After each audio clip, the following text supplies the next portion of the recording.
So let's start off with you telling us who you are. My name is Roland Johnson.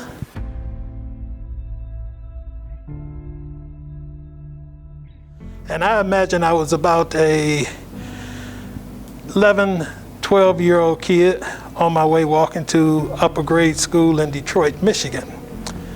And the neighborhood that we lived in, the school that I went to, I had to walk through a predominantly Polish neighborhood.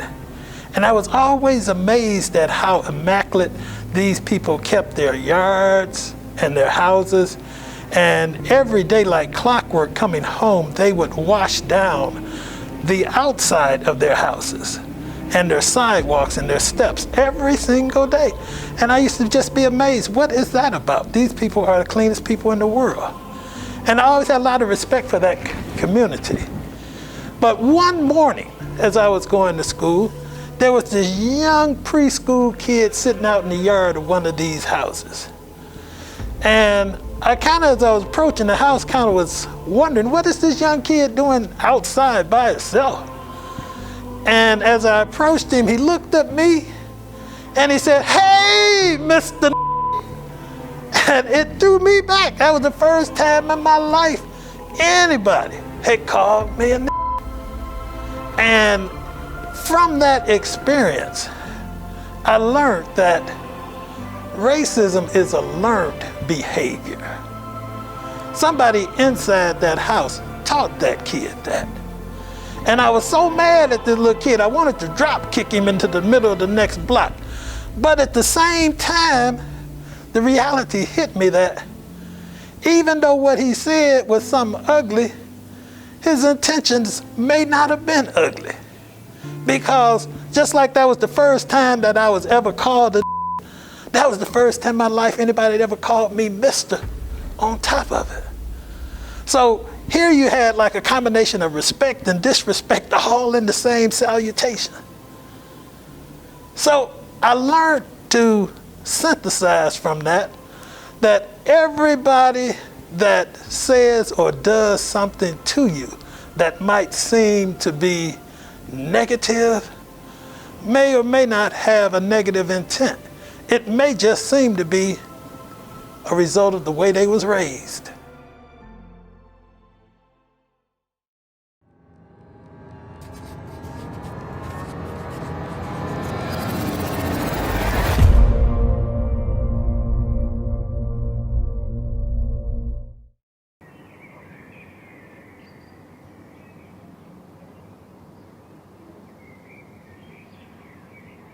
But it's like I don't mind talking about it. I just don't want the momentum behind it to die. Yeah. Like when you see me, you'll know that I'm not tolerating your bull. Right. That's how I feel about it. Right. And thankfully, we've had really good conversations because I did feel a tension at first. Like when George Floyd first happened, I was just like coming to work, I'm just like tense all the time because I'm like, they don't get it. You probably just tense from living all of it. And so I'm just like, you know what I mean? But we're the ones like, nope, they're violent. When you see me like, well, and even just if we even just did a talk on mass incarceration and what our numbers, like I'm reading the new Jim Crow and the numbers, the statistics of how many people, mainly black men, are in prison now is more than all of anyone who was in the 80s. What was it? The I-95 killer, whatever. Killer or whatever. Yeah. And it was him. And then every in there, what are you in? Drug charge. How long you get? 15, 20 years. I'm just like, what are you in here? Drug charge. What do you get? 5 years. Yeah. You know what I mean? Yeah. And I mean, it's hundreds of them. But then what that does to your life and how... Your quality of life. Yeah, your quality of life. Even after that, after you get out. Yeah. I mean, there's so much that white people would just never stand for. Yeah. They would never stand for this if this was about white people. Yeah. Nah. It's obvious that people have prejudices, you know what I mean? But I don't want you to be to the point where you can't ask me a question because 9 times out of 10, the prejudices you have are not accurate. So I feel like that's the part we're trying, and it's not going to be a one-time thing. It's never going to be a one-time thing where you have to address that what you think is weird, because I still feel that way. And that's the That's the particularly sneaky racism, because I think even like people like white people, mainstream white people, look at those like people on the courthouse lawn and they think, oh God, that they're ridiculous. Like, we don't identify with them. Yeah. But it's the insidious racism that lives beneath the surface that is so deeply rooted in white people. And I'm not excluding myself. Yeah. I'm not saying I'm above this. I'm just saying I acknowledge it. Yeah. It's so deeply rooted in white people that is almost just as, if not more, dangerous. Yeah. Because those are the people who get you locked up. Yeah, because those are the people who have climbed to the top of the ladder. Those are the CEOs of companies. Those are the people in charge of things. Those are the people who have the trust of other white people. You know, the ones that have the Confederate flag, so white people don't trust them. No. But it's, you know what I'm saying? Yeah. It's the insidious, like, sneaky, implicit.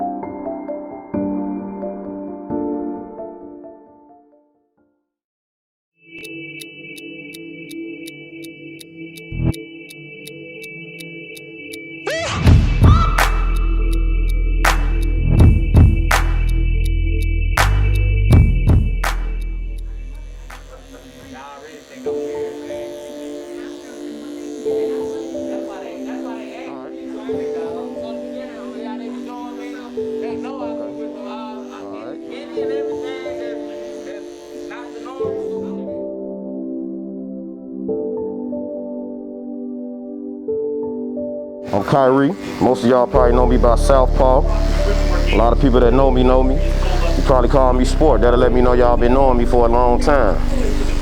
I grew up in Kankakee most of my life. A little bit down south, Memphis, and then Bloomington, Illinois. I went to college in Danville, Illinois a little bit.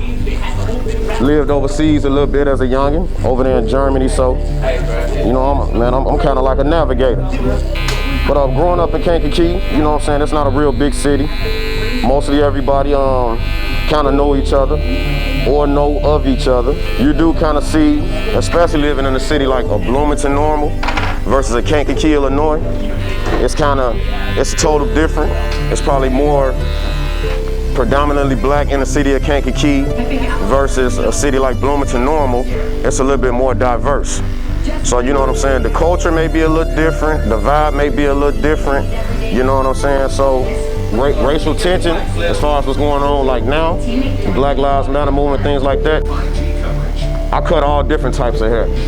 I have just as much white clientele, just as much Hispanic clientele as I do black clientele. And so when it comes to this as a profession, it's kind of on the positive side. But when it comes to the real life side, outside of my profession, you can see the racial tension. You can see the division amongst certain people. And then you can see lack of business, lack of black businesses in black neighborhoods. You know what I'm saying? The neighborhood I live in is predominantly black.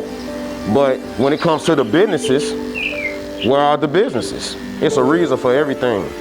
You know what I'm saying? So I think what it comes down to is a lack of self-love. That's what it all comes down to. I look at everything has a cause and effect to it. It's a reason for everything. You know what I'm saying? So trying to get down to the major cause of that, what's the reason? I don't think it's for racist reasons. I think it comes from a lack of education. It comes from having a closed mindset. You know what I'm saying? Crab in a barrel, you know what I'm saying? And then if Kankakee is a predominantly black town, and it's not a lot of money floating around here, what makes these businesses that's not black owned businesses, what makes them want to open up a beauty supply store right in the heart of the hood? What makes them want to, you know what I'm saying? And, you know, sometimes we kind of come off as we think other people's water is a little bit wetter than ours. We tend to support other people before we support our own. And I think that's what a major problem lies. Where does that come from? Just like racism. I think racism is a taught behavior, and that's a learned behavior. And then we have that mindset like, we try to make being black equivalent to being hood or being tough, or, you know what I'm saying? And that's not what it's about. You know what I'm saying? We have a very rich history as a people all over the world, but we're not taught that side. You know what I'm saying? The sisters went from Queen Latifah and MC Lyte throwing the Black Power fists up, wearing the colors and being about righteous, being a mother, raising their kids. Now, that's considered as weak music. Don't nobody want to hear that. So now they taking their clothes off and things like that. Our young girls are taught through that music and through the media, don't be a real woman, but be a bad bee. It's taught. And like I keep saying, we keep buying into these images. We got to get away from that mindset. You know what I'm saying? We got to start back raising each other as a community. Why are you scared to come to a Kankakee neighborhood, or why do you fear this? You know what I'm saying? We got to start asking uncomfortable questions that we don't want to know.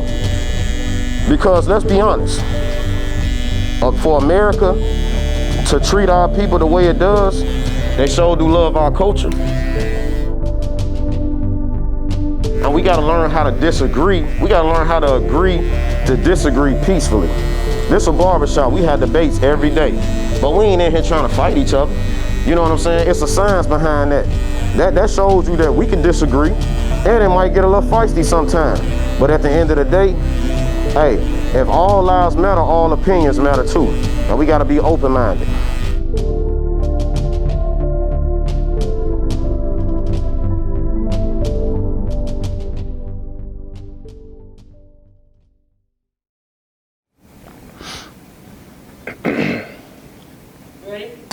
Yes, ma'am.